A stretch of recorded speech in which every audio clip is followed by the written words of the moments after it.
Hello, everybody, and thanks for joining us today. My name is Marco Meli. I am the audience and media manager and practical machinist.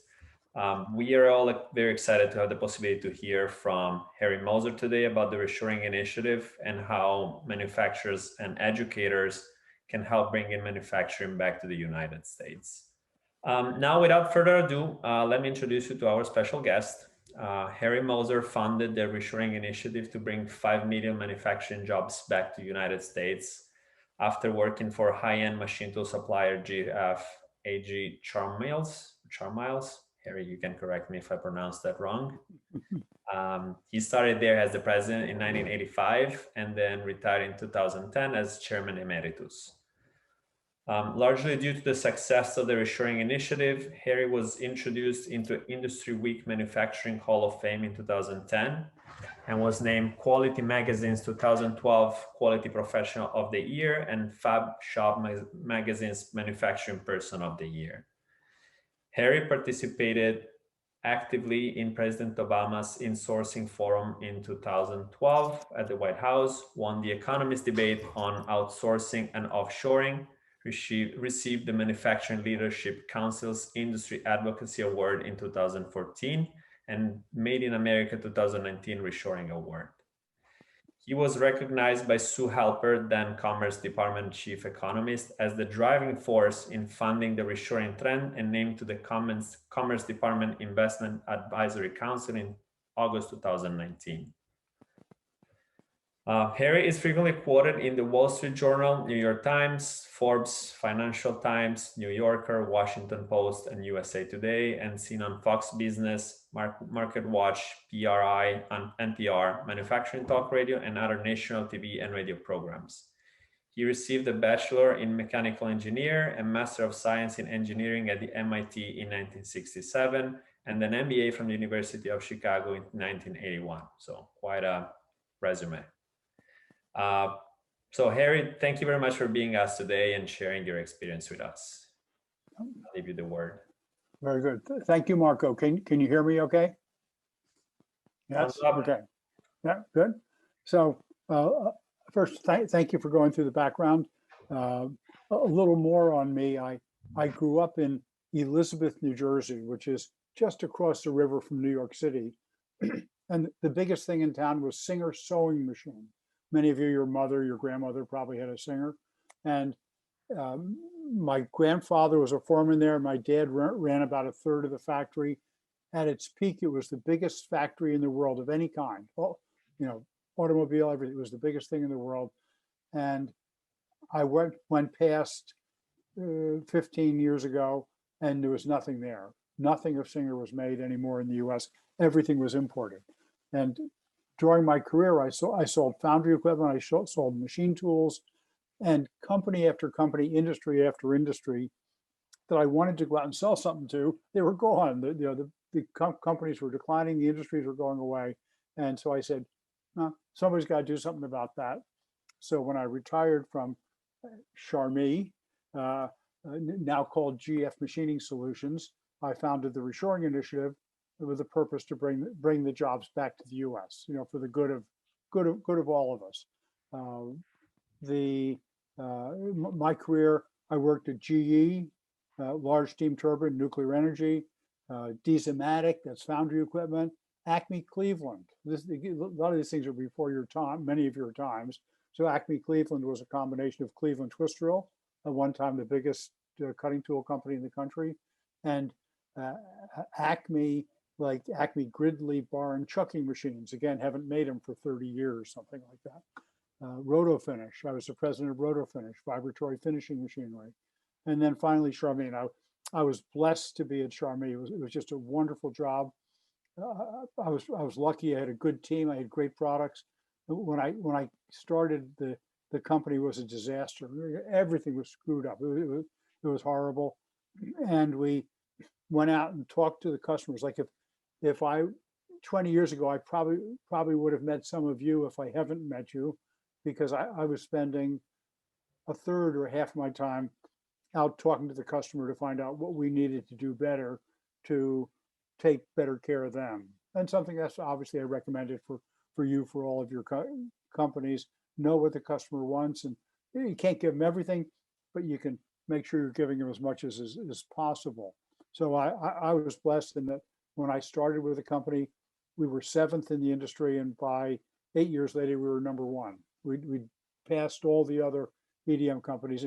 Good products, good people. It was wonderful, and just the best time anybody could expect to have. And then maybe 10 years ago, I was visiting Doug Woods, who's the head of AMT. How many of you have been to IMTS? Got some hands on IMTS? Okay. So the big machine tool show in Chicago, the one that 130,000 person show that they didn't have last year because of COVID. So I was visiting Doug and I said, Doug, I'd like to start the Reshoring Initiative. Would you guys support us? And Doug came through, and then NTMA, National Tooling and Machining Association, and then PMA, Precision Metal Forming Association, Swiss Machine Tool Society. I'm the president. It was easier to get them to agree, and then we got started. And our mission to bring back 5 million manufacturing jobs. And why 5 million? Because the U.S. has a trade deficit, so the amount that our imports exceed our exports of about $800 billion per year. That's billion with a B. And it would take, at current levels of U.S. productivity, 5 million more U.S. manufacturing employees to produce that amount of goods. And so that would be a 40% increase in U.S. manufacturing. So if you think, I see some other graybeards out there, and if you look around and think about your community and the industries that were there, I think the number is that 90,000 manufacturing companies have disappeared in the last 20 or 30 years. And significantly because of imports, because of China, India, Mexico, wherever, U.S. companies buying it there, their companies selling it here, what have you, loss of manufacturing to offshoring. So we started the Reshoring Initiative to deal with that, to bring back those 5 million manufacturing jobs. At the same time, let's say before I started that, I was putting a lot of effort into skilled workforce. So any of you that went through an apprenticeship? Any apprenticeship? One? Okay, one at least. So I think in many ways I'd have been better off if I had done an apprenticeship before I did the degrees, because you learn so much from the practical experience. So we advocate with the government, with the city, the state, the federal government to bring take some of the resources that are on anthropology and philosophy at the university, shift some of that money over and have more apprenticeships, more certificate programs, so as to have the U.S. have the skilled workforce we need. If you compare, in Germany or Switzerland, about 60% of the high school kids go into an apprenticeship, whereas in the U.S. about 4% or 5% do. And here, most of them go into construction, and very few go into manufacturing. And yet, manufacturing is what we need to be competitive, to be able to overcome that trade deficit. So we push very hard with the government. We write articles about it. We talk. I had a meeting with the Department of Labor. So about 8 years ago, the Secretary of Labor called me down to tell the Department of Labor how to get manufacturing to be, how to get the workforce ready for reshoring.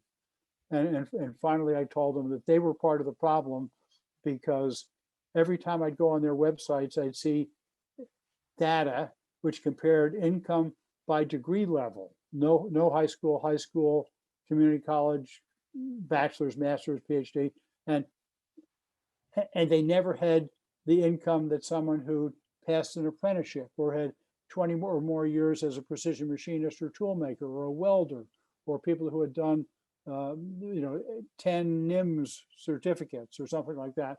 And so you class everybody as high school graduates that doesn't have a degree, whereas many of them have training that's the equivalent of a degree. So why don't you show that, so that it'll be easier to get more smart high school kids to join us in the field? And instantly they folded, and they changed at least one of their websites to be more or less consistent with what I told them to do. So I see the government as being part of the problem because they're always pushing everybody to go to university instead of pushing most people or many people to go into a skilled trade, what I call a skilled profession, to do what most of you have done and become really good at some skill, which finally is paying off as well or better than most of the liberal arts majors that got bachelor's degrees. Just sort of a cute story on that. I met a vice president from the Milwaukee area technical college, a big technical college, 5,000 people maybe. And he was bragging about the fact that in Wisconsin, that was the second largest graduate school, even though it only gives out community college degrees, associate degrees, because only Madison, the big state university, had more people who already had bachelor's degrees and were seeking another degree.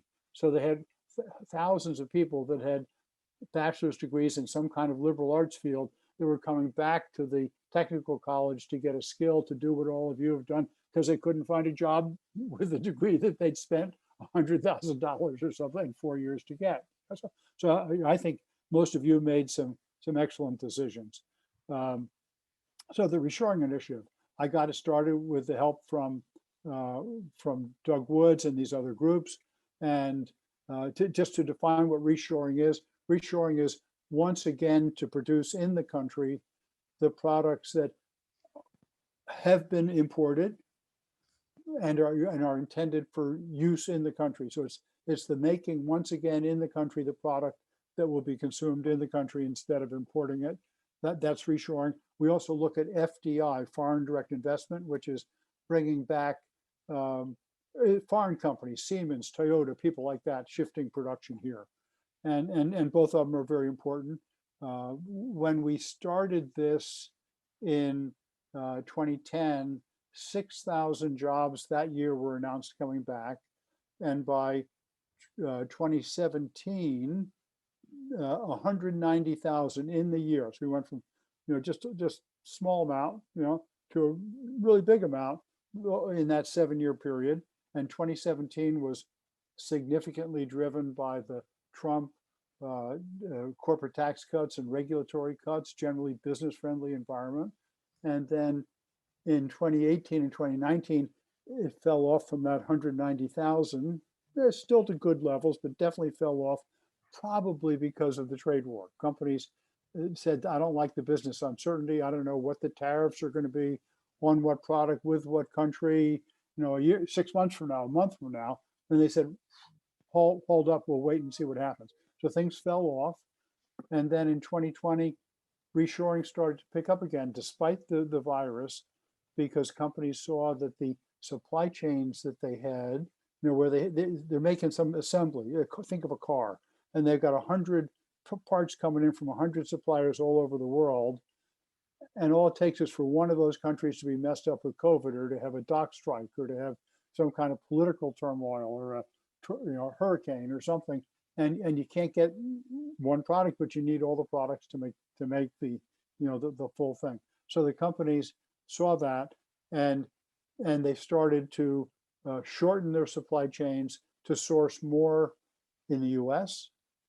Or North America. Certainly Mexico gets a share of this also. But a recent survey by BDO, one of the big accounting firms, said that 24% of the companies were deciding to change where they were sourcing their components. And of the 22 were going to change that location back to the US.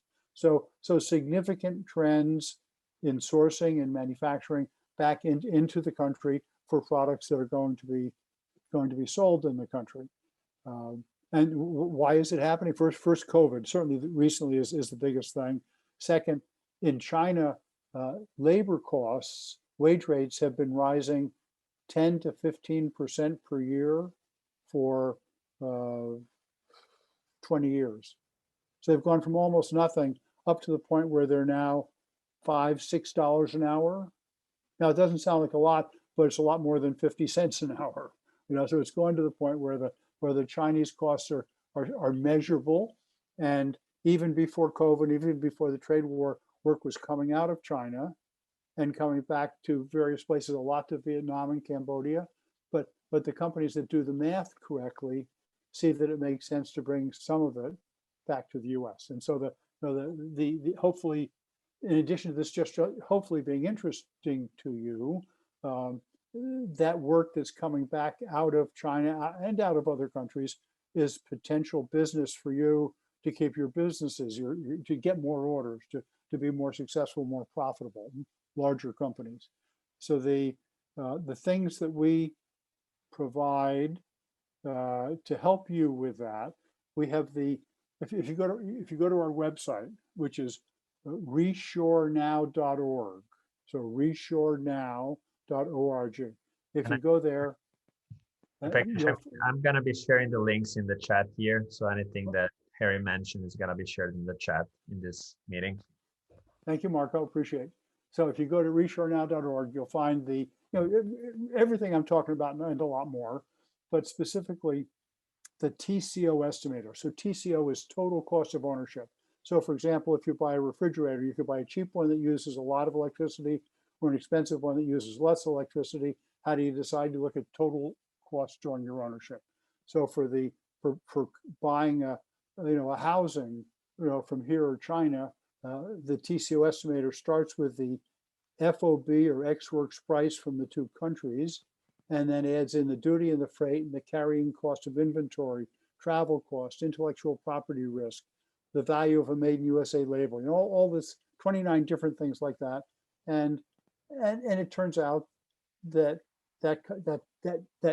mass of all those things comes out to 15, 20, 25% of the Ex Works price or the FOB price. And therefore it shifts some of the work from, say, the Chinese or the Indian wind column over to the US winds column. So when you or your company are competing against imports, or if the buyer that you're trying to sell components to says, yeah, you make a nice product, you're a good company, but China's offering it to us for 20% less, whatever, then that's the time to bring up total cost and offer to do the analysis for them and help them do the math correctly, accurately, and see whether your offer really is the most profitable offer for them. So as an example of that, about 4 years ago, a company that I know in Chicago, they make printed circuit boards. So, they take the board, goes through the machine, all the stuff gets put on it, they make assemblies out of it. And so they came to, the VP of sales came to me and said, Harry, we're about to lose a big order. Can you help us? So I helped Tony do the TCO calculation, and he took that to the customer and showed the customer that even though his company is called Mori Corp, even though their price was higher, the total cost from the customer's perspective was lower. And I've got a quote from Tony, the VP sales, saying that was the key to winning a $60 million order. Right? So how many $60 million orders are there out there? Not a lot, but there's a lot of $1 million and $500,000 orders. And anytime you're faced with import competition, or of the Chinese or other prices Mexican price is held up to you as something you have to meet, then it's worth at least trying to get the buyer to think about total cost. Now, most of the buyers, unfortunately, are rewarded based on price. So they have something called purchase price variance, and they're rewarded by whatever the price for that thing was last year. They're supposed to get it down by 5% or something like that. So their natural inclination is not to listen to you. And some will, some won't. But if they don't, then what I recommend is going around them. Go to manufacturing, go to quality, go to the lean group, go to anybody else in the company that'll listen to you, or the people that are having problems with travel, with too much inventory, with quality issues, warranty, and get them to help you convince management to shift the the metric, the measuring tool from price to total cost. So TCO estimator, free online on the website that Marco sent to you in the chat. Second thing we have is ways to get business using the TCO estimator. So specifically, we have something called the import substitution program. So meaning substituting your domestic production for import. So getting the customer to buy from you instead of buying what they have routinely been importing. And so the way this works is that to do this, you'd have to join our program. This is now a charged thing. This is something we charge for. TCO is free, this we charge for. And you can get it from us, or if you're in Illinois, Ohio, New York State, or Rhode Island, the MEP, Manufacturing Extension Partnership, is making this available, and they're funding it to companies to take advantage of this program. So what we do, you and your company would identify one or two parts that you're really good at. So not I can make anything as big as a bread box. That doesn't cut it. It has to be, I'm really good at shafts, or I'm really good at housings or flanges, or something rather specific like that. And then you identify that product rather precisely, and then we identify who the biggest importers are of that product. So we come back to you with a table that says, here's the biggest importers of that product. Here's the tonnage they each bring in. Here's roughly what they're paying for it. Here's whom they're buying them from offshore. And then then we train you to use the TCO estimator. You do a calculation from the customer's viewpoint of all these hidden costs, and then you go to see the customer. And now, if you think of it right now, and you're going to see that customer, you walk in, if you find them. You won't even find them all because you don't know all these importers. But if you should find them, you probably walk in and say, hi, Bill, you need any flanges next year? And Bill says, it was tough in spring of last year with China, but now they're doing okay. If I have an emergency, I'll call you. And I'm sure some of you have heard that. And what do you say? Thanks. But instead, with our program, you walk in and say, Bill, I see you're bringing in 50 tons of widgets a year, flanges, whatever it is, 50 tons of it a year. And we're making that almost identical products for these companies. Here's a sample. We just bought a new multitasking machine. We've got the labor content so low. We think we're going to be within 10 or 15% of what you're paying for China, FOB China. And we've done a calculation of all the other costs, the duty and the freight and the whatever. And those things come to 20%. So we think you, the customer, the importer, is going to be 5 or 10 points better off with us. And it's good for the state, and it's good for the country and your employees. So let's find a way to work this out for the benefit of everybody. And so we think that's a lot stronger sales position. So I think Marco also sent that around. And so if you take a look at that program, it's all on the website. You can see it. We've got it going with 18 companies right now around the country. So I think that's worth thinking about.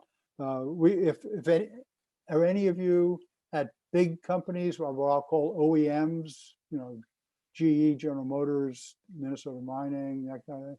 I don't see any, but if you are, we can help you inside your company convince management to rethink and to go away from looking at just at price and look instead at total cost, to use that as a purchasing tool.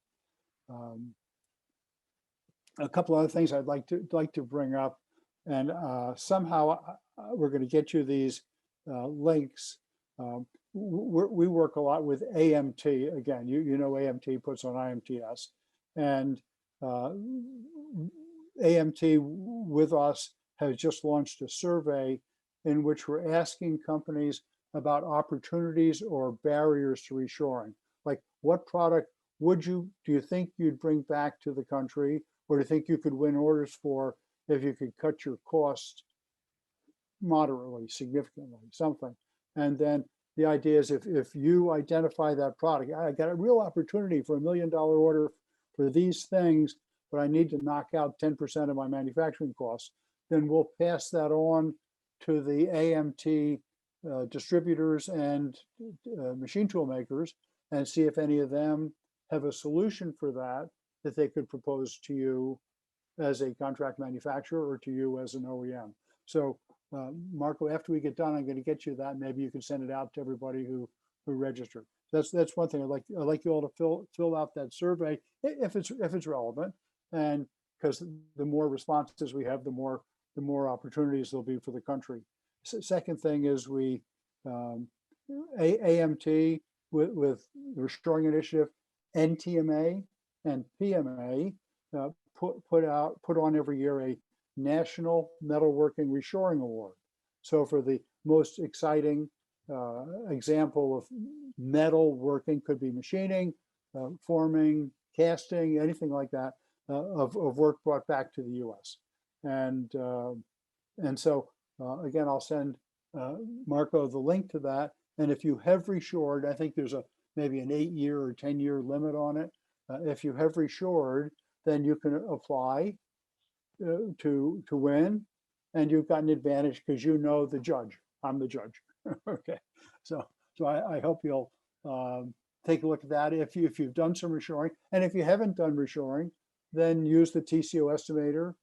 Try the ideas I've suggested and do some reshoring, and then a year from now apply for the award. We'd also generally like to hear about your reshoring, because the way we track, remember I told you how in 2017, 190,000 jobs were announced coming back. The only way we know about those jobs is from articles we read about it and companies that tell us about it.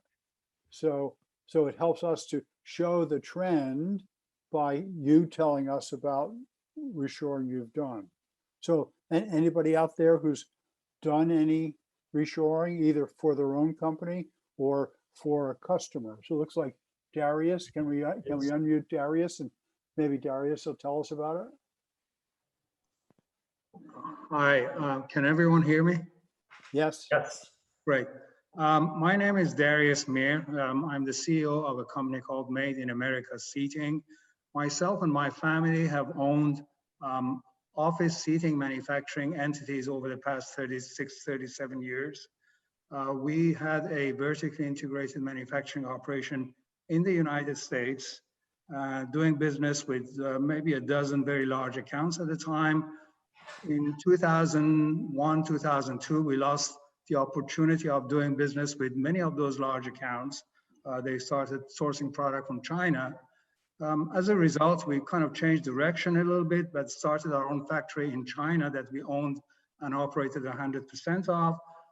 Proved to be a good strategy for us at the time, because we knew the manufacturing side, we knew the sales and marketing side and everything else, and we produced high quality product, taking advantage of Chinese cheap labor, basically.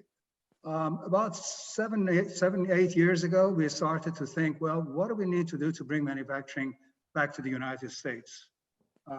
Did about a 2-year study, hired a firm of consultancy, visited many different states, found out about all the federal and state incentives available, and eventually came up with a formula that we followed, and it has proved to be very effective in terms of how to bring manufacturing back to the United States cost effectively. And if there is time, and if anyone is interested, I'd be very interested to go into a lot more detail. But basically, we invested over $40 million into this facility in Union City, Tennessee, to bring manufacturing back. We did this at a time that our business was doing very good business, working between our factory in China and our factory in California. There was no economic reason for us to go after reshoring, except that we felt as a manufacturer we had an obligation to do so. And basically, the 5 elements that has helped us to become successful in reshoring has involved, number one, being close to market. And that's why we chose eventually Union City, Tennessee, because within a day or 2 days worth of tracking, we can reach 80% of our market. The second element for us was a very intensive investment in high technology equipment. So we researched and found out who in the world has the best equipment that would apply to our manufacturing processes and for what reason. And we ended up buying the latest technology, which creates efficiency and repeatability of quality and so on and so forth. The third element was vertical integration. We are office chair manufacturers, so we use many different components made within different processes, plastic injection molding, high pressure aluminum die casting, et cetera, et cetera. So we decided that we have to make at least a good 70–75% of what we need in-house so that we can control the quality, the cost, and the availability and all that. The fourth element was very sophisticated systems to provide us with visibility into what we're doing on live basis so that we can see where the fires are and we can start addressing those issues and resolve them and continue with efficient manufacturing. And the fifth element, which has been a bit of a challenge for us, the workforce, which eventually make everything basically run. And that's where we run into a huge problem that has taken us a good 5 years or so to finally overcome. But we run into issues with the work culture and habit that existed in the area. As Harry said, many of the skill sets had vanished. So we went through a very extensive, intensive effort to overcome that problem. But I'm happy to say that even for a commodity type of a product, such as an office chair, today we are able to compete with imported product in terms of quality and in terms of cost as well. What we are missing is a few things. We're having a difficult time trying to develop the volume that we need to make the operation run efficiently.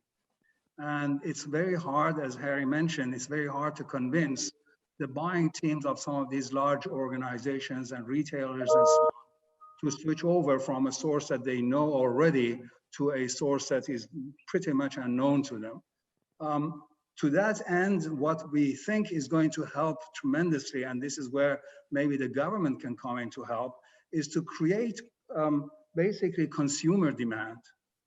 Manufacturing and businesses follow consumers. So if there is a tremendous demand for by the consumer looking for labels that says made in the USA, that will drive a lot of the manufacturers' mind towards, well, what do we need to do? And if a small company such as us has found the winning formula to reshore, I'm sure many more manufacturers will be able to do that. And I think that consumer demand can very well become in the forefront if the media gets involved and starts to basically, again, develop a culture that, look, let's look at the label. And as Harry mentioned, the total cost of doing business is not just what we pay at the cash register. The unemployment that is created, everything else that goes along with shipping the jobs out of the country should come into play. So on that note, I'll stop unless somebody wishes to know more, and be happy to share our experiences with everybody. Anybody have questions for Darius? Darius, is your story documented anywhere? Any articles, anything like that?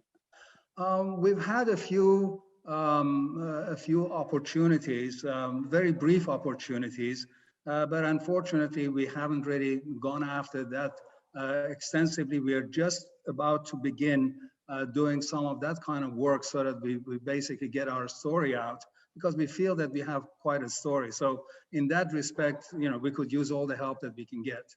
Okay, so we've been very successful getting articles into places like Industry Week magazine. It'd be a nice place to be seen, I think. And like I've sent them maybe 9 articles and 8 of them got in. And so if you want to email me, we could work together on an article where you talk about your story, and then we could put it in perspective relative to the whole reshoring trend, and then submit it to Industry Week, or if you have a furniture magazine or something like that, we go for that. Wherever you think would be the best choice to place it. So if you want to do that, I'm harry.moser@reshorenow.org. Very good. I would very much look forward to that help and opportunity, Harry. Thank you. Yeah, thank you for adding the story. It's a lot more credible coming from one of you than it is for me. that is possible to do. And I will share Harry's contact in the chat, so if anybody else has questions for Harry after the event is done. Or questions or opportunities. Yeah, of course. Anybody else have a reshoring story, even a small one? What if one job is well worth having? Anybody? Don't see anybody. Anybody have a recent story of losing work to offshore? Offshoring, where you lost the work, got pulled out of your company and went offshore. Anybody have any of that kind of story? Looks like no. No. Okay. Let's see. I'm gonna give you a little more understanding on this total cost of ownership that I talked about. We did a survey with Plant Moran. They're one of the largest, not the biggest, but close to it, auditing and consulting companies.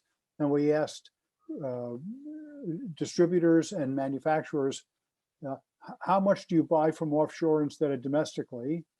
And what you buy from offshore, why is it you do that? And about 70% of them said price. So when the decision to go offshore is not for quality, except maybe with Germany or Switzerland or some very specialized thing, but it's basically a price-driven thing. A little bit, it's I cannot find the component here, and the reason you can't find the component is that the companies that used to make that component were driven out of business by all the imports. So there's, but basically it's a price-driven thing, and companies when you survey purchasing people and say how do you make your decision, 60% of them say price. I make my primarily on price. Maybe landed costs, price, duty, freight, but not inventory carrying costs and intellectual property risk and all this other stuff that should be considered. So they're missing out on a lot, and so therefore they have the opportunity to do better. They have the opportunity to be more profitable by measuring things properly. Not easy to do. Now I've had how many of you are contract manufacturers, job shops? Any couple there, and the rest I'll assume are product companies. So I've had job shops tell me how they'll call on a big company and say, how about if I make those things for you? I used to make them, you offshored them. How about if I make them? And the purchasing guy says, no, the China's 30% lower, and the shop guy says, yeah, but I hear you're having warranty issues and quality issues and deliveries crappy, and the purchasing person says, well, those things are not in my budget. They're in the budgets of those other departments. And so if you run into that, then you have to go around them and go to those other departments and get them to stand up for themselves and support you in convincing procurement to make the right decisions. Let me see what else I had here. I can ask a question, Harry. Yeah. I know we all know that automation plays a big role in reshoring. If we have to automate to reshore, will automation increase or decrease the number of US jobs? We have a throwaway line on that, which says that the US will lose more jobs to Chinese automation if the US does not automate than it will to US automation if we do. And so the reason for that is if we were an island and we made everything that we consumed and nothing came in, nothing went out, then if you automate too much, maybe there'll be fewer jobs. But in the real world that we're in, where we're competing with every other country in the world, and we're losing that $800 billion per year trade deficit, and Chinese automation is raising their productivity at 6% a year, and ours for the last 10 years has grown at 0.5% a year. Then if we don't automate, then they start with lower wages and they're automating much faster than we are. We're just going to lose more work because their costs are going to come down relative to our costs. So to me, it's clear, if we don't automate, we're completely out of the game. We lose everything. If we do automate, we at least have a chance to win. But you have to automate and have the skilled workforce that's good enough to do the job, to efficiently use those machines. So I've got a story. It's not a pretty story, but I was in Switzerland. I took a group of apprentices over to see the Swiss apprenticeship system. And I'm at one of the big Swiss machine tool companies, not mine, somebody else's. And the head of, call it applications engineering, something like that, he said, when we program a complex part for Germany or Switzerland, we program it in one setup. And when we program it for the US, we often break it down into two setups because the programming people and the operators are not as sophisticated, not as well trained as the German and the Swiss. And that's sad. That means our productivity is not what it should be. We're not getting as much out of the machines, out of the people, out of the floor space as they are in those countries. And so the Germans have wage rates that are equal to ours. They're definitely no cheaper. And yet they have a trade surplus that equals something like 4 or 5% of their GDP, gross domestic product. And we have a trade deficit that equals 3 or 4%, even though their wage rates are the same. So our problem isn't just that we're relatively high wage, but we're high wage and not productive enough, not efficient enough in what we do. And some of that is skilled workforce. I'm convinced that the best solution for more workers is a combination of investment in automation, productivity, and better skills for the workers. Because if they have better skills and they can be more productive, then the country, the company can afford to pay them more than if they don't have good skills. So would you say that the role of educators, schools and colleges is key in boosting the reshoring trend? Yeah, absolutely. I always think that the gold standard, the best system, is something like the German apprenticeship system. And so in Switzerland and Germany, at the age of 16, kids, I think maybe at 15, they go out and spend a month, like an intern, and then at 16, they go into the apprenticeship. And once they go in the apprenticeship, they're, let's say, at first 3 days a week in technical training school, but still math and science and whatever, and then the rest at the factory, and then gradually the training time comes down and the doing time goes up.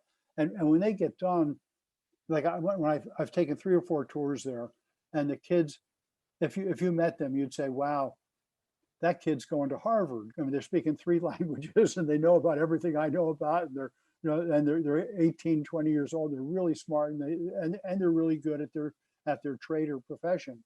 And so to me, the gold standard is the apprentice program.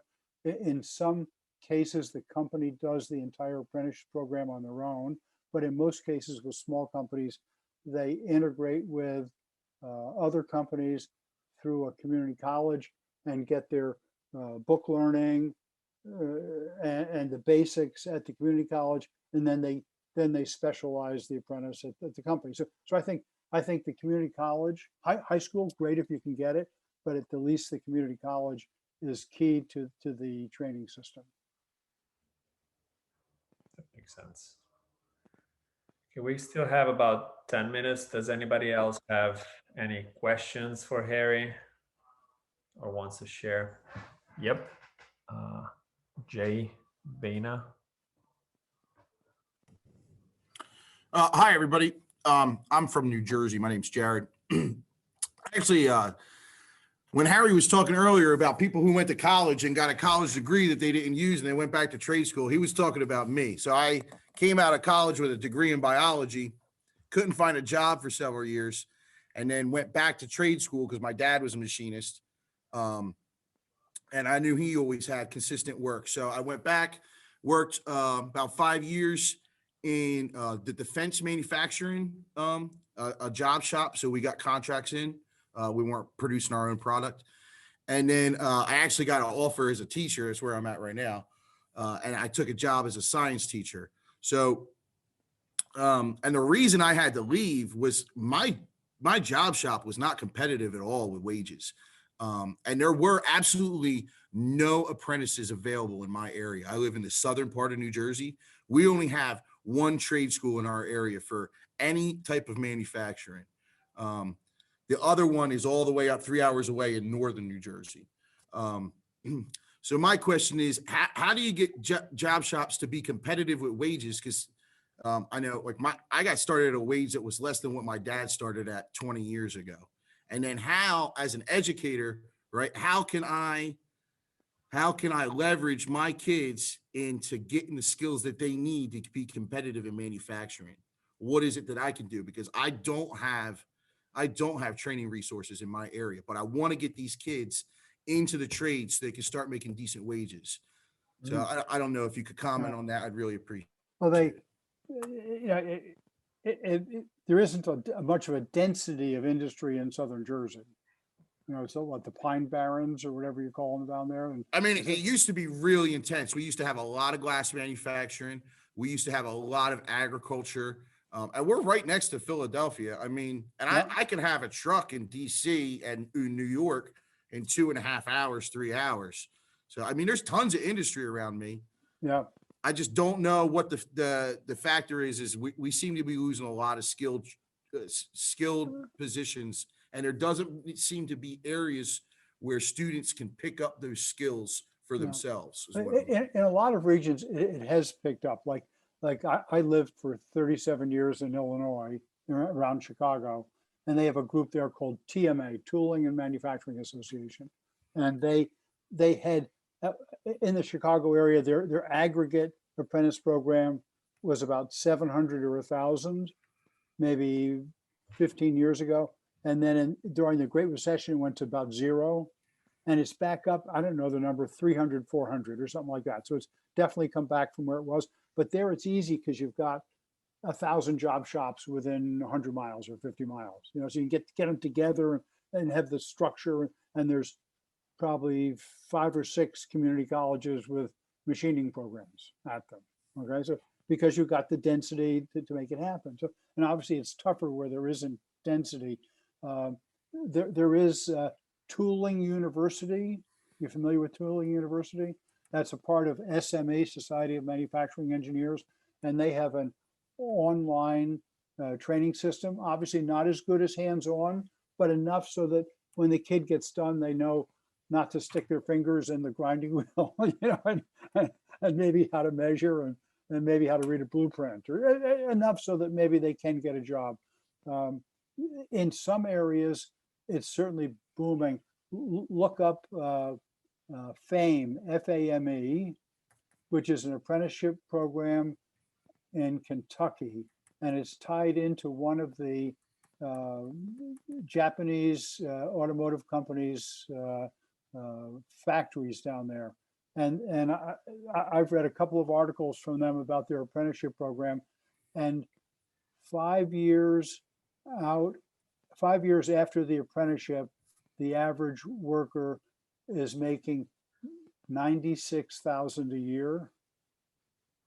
Okay, And for comparison, the average PhD holder in the US makes 98,000. You know, and now that's automotive. Auto pay is always higher than other pay. You know, even in northern New Jersey or in Philadelphia, would it be 96,000? Maybe not. And does the 96 perhaps include overtime? Probably yes. But the PhD person is working overtime too, just not getting paid for it. You know. Yeah. We have for years I worked on skilled workforce, and I have like PowerPoint slides, and I used to have charts that were put up in most of the training programs that called the career opportunities chart, that showed the benefits of, you know, getting an apprenticeship or becoming a tool maker. And so if you email me and ask for some of that stuff, I'll send it to you in case it might be helpful. Yes. Yeah, but there's been all kinds of studies. I think Georgetown University has a department that's always studying apprenticeships and certificate programs relative to degrees, and consistently comes out with pretty darn good numbers. So it's clear that it'll pay off. Now, will it pay off in southern New Jersey? Sounds like you'd have to find the companies that are still there and get them to work together to convince the county or whatever to put in a training program. Unfortunately, a training program's millions of dollars with the equipment. So it's not like you can teach philosophy with a piece of chalk and a blackboard kind of thing. You know, so it's not easy, but places are doing it. You know, other states are definitely doing it. You know, and maybe the alternative is to somehow get them just the absolute basics, and because I run into companies all over the country that are begging for entry workers or anyone who's not on drugs, you know, not on alcohol, responsible, does what you tell them to do. And so if you can't get them a good career in New Jersey, then get in touch with, like I say, Illinois or Philadelphia or somewhere else where they do have the programs, and tell them to go west, I guess. Thank you. And your email is harry.moser@reshorenow.org? That's right. Okay, thank you, sir. Yeah. And when you send it, say something about practical machinists, so I don't just junk it. Okay. in the subject. Thank you very much. Yeah, so thank you. Yeah. So if any of you come up with any cases, I'd love to hear about them. If you come up with, you know, we can help you document them, like I offered to Darius. And if you come up with if you're going to lose work, you know, let us help you with it.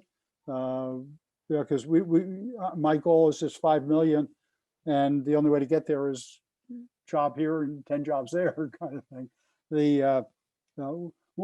It's also important. We're all voters, and the federal government can do a lot for this.